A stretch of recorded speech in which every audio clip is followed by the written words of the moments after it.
Chères Congolaises, Congolais, chers compatriotes, je suis M. Mutombo Mwana Divin. Je suis le DG de l'AFBEL Fati Développement, FAD en cycle, et le DG de la chaîne de télévision que vous regardez, Fati Développement TV. Je vous demande juste que, avant toute chose, veuillez d'abord vous abonner et partager cette vidéo. Abonnez-vous parce que cette chaîne, c'est une chaîne qui vous donne des informations sûres et très sûres, des informations vérifiées, des informations qui viennent à la source, des informations présidentielles. L'AFBEL Fati Développement soutient toutes les actions du chef de l'État, accompagne sa vision, accompagne son programme et les propage dans tous les coins de notre territoire national, les coins reculés, voire même les coins le plus reculés. Même si vous êtes à Kazumba, à Paikongila, à Mapangu, à Tchela, à Kinzanvwete, à Walikale, à Saka, à Boende, à Misumba, à Kabinda, à Ngandanjika, l'AFBEL Fati Développement, à travers sa chaîne de télévision Fati Développement TV, vous donne des informations très sûres, des informations très sûres. Comme aujourd'hui, j'ai des informations à vous donner. Vraies informations qui viennent à la source. Nous voyons tous ce qui se passe entre le président de l'Assemblée nationale et le président de la Cour constitutionnelle. Les ping-pong là. Nous avons des sources, des informations vraies. Je vais vous donner ces informations-là maintenant. Pour savoir qu'est-ce qui se passe réellement. Est-ce que le président de la Cour, ce qu'il fait, il a des injonctions? Est-ce que le président de l'Assemblée nationale, est-ce qu'il fait des choses pour s'ingérer dans les affaires du pouvoir judiciaire, soit pour mettre le président de la République entre le marteau et l'enclume? Je vais vous dire ça. Le vrai de ça, je vais vous le dire. Je vais vraiment vous le dire. Deuxième information, on a arrêté Nicolas Kazadi. Est-ce qu'on l'a arrêté? En ce moment où je vous parle, Nicolas Kazadi est où? Restez branchés. Mais avant que j'aborde le premier point, je vous demande d'abord de vous abonner. Abonnez-vous. Et je vous prie de trouver nos adresses de l'AFBEL Fati Développement pour adhérer. Nous sommes dans toutes les provinces de l'AFBEL Fati Développement. À Kinshasa, nous sommes dans toutes les fédérations appelées districts. Nous sommes au Katanga, au Lomami, Lualaba, Kolwezi, Kasai Central. Nous sommes là. Nous sommes à Kwango, à Kwilu. Nous sommes à Matadi, d'où je salue tous nos interfédéraux. Recevez mes salutations et je suis très fier de ce que vous faites comme travail. Parce que, comme parenthèse, je vous informe que l'AFBEL Fati Développement, c'est une association qui est membre signataire de la charte de l'Union sacrée. Je pense, vous allez voir les images, comment nous sommes partis pour signer la charte et nous sommes une force pour l'Union sacrée et nous prenons ce qui est la cohésion nationale. Parce que là, nous accompagnons, comme nous vous avons dit, la vision du chef de l'État dans sa totalité et globalité et nous vous donnons des informations totaux, sociaux, globaux, dans le sens que rien ne vous échappe. Et avec Union sacrée, c'est par là je profite de saluer l'intelligence très avérée de l'honorable professeur André Mata, le secrétaire permanent de l'Union sacrée, membre du présidium et rapporteur, porte-parole du chef du président de la République, haute autorité de référence de l'Union sacrée. Un bon travail réalisé par le professeur André Mata. Un bon travail. la redynamisation de l'Union sacrée, un bon travail. Professeur Mbata a exécuté la mission qu'elle avait donnée le chef de l'État, c'est-à-dire de donner la chance à tout le monde et de faire ouvrir le brèche dans tous les coins parce que, accompagné du chef de l'État, on doit être réellement derrière lui. Aujourd'hui, si vous ne le connaissez pas, le présidium de l'Union sacrée qui avait que 6 personnes, aujourd'hui, le présidium de l'Union sacrée a 40 membres. Et vous savez quoi, mes chers, je n'ai pas oublié, hein, je vais revenir sur le cas Kamere et président de la Cour constitutionnelle. Je reviens là, Papa Kamouleta. Les 6 membres du présidium de l'époque, il n'y avait aucun chef. C'est-à-dire qu'on ne savait pas qui doit faire quoi et quoi doit faire quoi. Quoi doit être fait par qui. On ne savait pas. Mais aujourd'hui, dans les 40 membres, c'est le secrétaire permanent maintenant que les rapporteurs.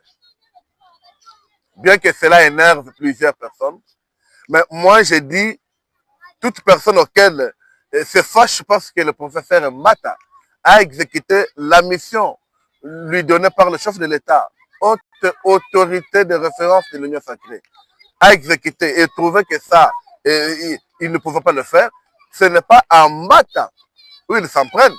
Mais là, moi j'ai dit, à mon analyse, il tire directement au président de la République, chef de l'État. C'est lui qui a donné la mission. Un papa qui demande à son fils, fais-moi ça. Et un autre enfant qui commence à taper l'enfant là, pourquoi tu as fait ça? Mes chers compatriotes, chers Congolaises et Congolais, Dieu Moutombo, c'est un politologue. Un politologue avéré. Politologue de la République. Mon analyse se base sur le principe et sur les orientations. Mon analyse se base sur la réalité et la vérité. Mon analyse se base sur ce qui doit être fait et ce qui est. Suivez-nous, vous ne serez pas déçus. Enlevons d'abord nos sentiments. Ok? Enlevons nos sentiments. Parce que là, je vais vous présenter les lettres là. Je vais demander à mon réalisateur de vous présenter les 2 lettres.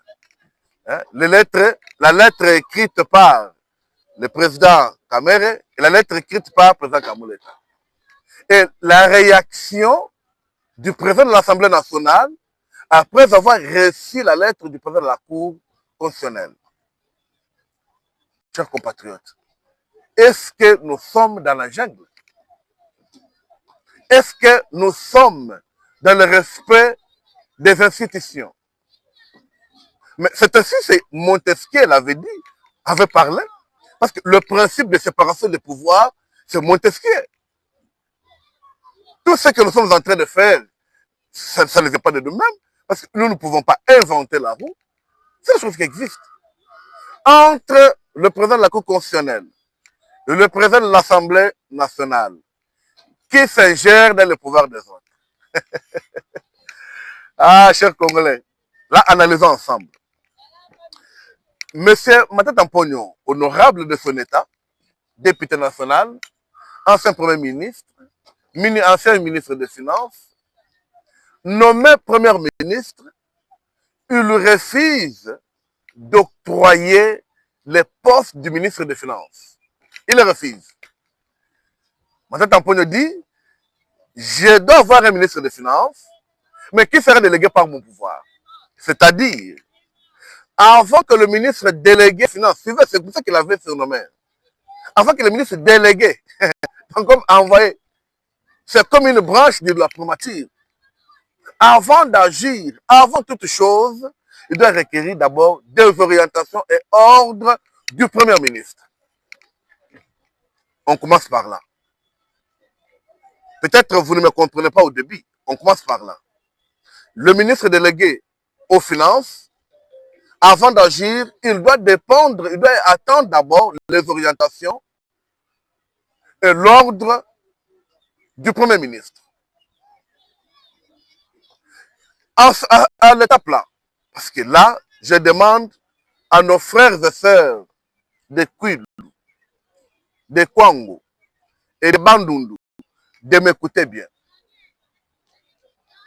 Je prends les choses brutes, je dis bien, je prends d'abord les choses brutes dans sa forme, ne pas réaliser ni construire le parc agro-industriel de Bukangalonzo, c'est être ennemi de nos frères et sœurs du Grand Bandundu. Parce que, un, je vous donne d'abord l'avantage du parc. On commence par là. Le parc agro-industriel de Bukangalonzo, première des choses, devrait d'abord désenclaver cette grande province qui aujourd'hui est subdivisée dans 3 provinces. Nous avons province de Bandundu, province de Kwilu et de Kwango. Il n'y avait pas de route, il n'y avait pas de courant, il n'y avait pas de production. Quand vous arrivez dans cette province très riche dans l'agriculture, la province de Bandundu qui peut nourrir la capitale de la RDC, Kinshasa, la province de Bandundu qui devait nourrir la province de Kasai, Chikapa, j'ai dit, et la province de Bandundu qui pouvait même appuyer la province de Kasai centrale et Kasai orientale. C'est-à-dire que le parc devait donner une autre vie à nos frères et sœurs là. Le tout-puissant Matata Mponyo, l'honorable député, ancien, je parle comme ancien Premier ministre, s'y oppose. Je suis dans la forme, jusque-là je suis dans la forme des choses. Pourquoi le parc n'a pas été réalisé? Je suis dans la forme. Il se permet, parce que nous avons tous suivi, que ça soit vrai, tout ce que nous avons suivi pendant cette séance-là du jugement à la Cour constitutionnelle. Qu'on recrute un méga structure, les méga structures qui en lui n'avaient pas d'expérience en ce matière de parc. Alors, il va maintenant se créer d'autres entreprises d'accompagnement, d'où il y a même l'entreprise d'où l'actionnaire était l'épouse de l'honorable Matata Mponyo, l'ancien Premier ministre. Et tout l'argent des millions que vous attendez là, des millions que vous attendez là, tout l'argent là, n'est passé directement en Afrique du Sud. C'est là. C'est là. Commençons d'abord par là. Quelle mauvaise foi. On produit au Congo. On fait pour les Congolais. Cet argent qui pouvait circuler pour booster l'économie des Congolais. Cet argent qui pouvait donner la bonne vie aux Congolais parce que beaucoup pouvaient se retrouver. On envoie toutes ces richesses en Afrique du Sud.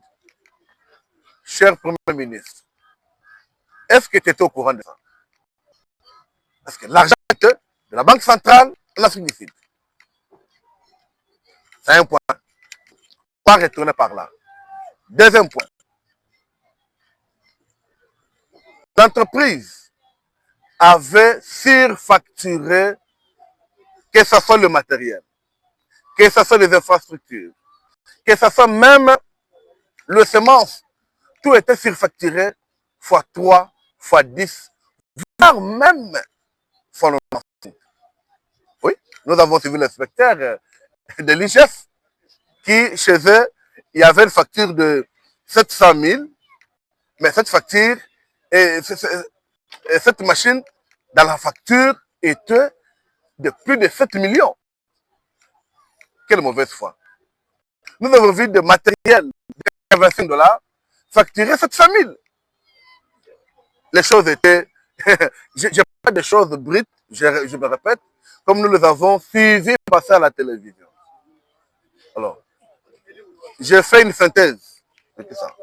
Est-ce que le Premier ministre de son État connaissait cela? Il le connaissait.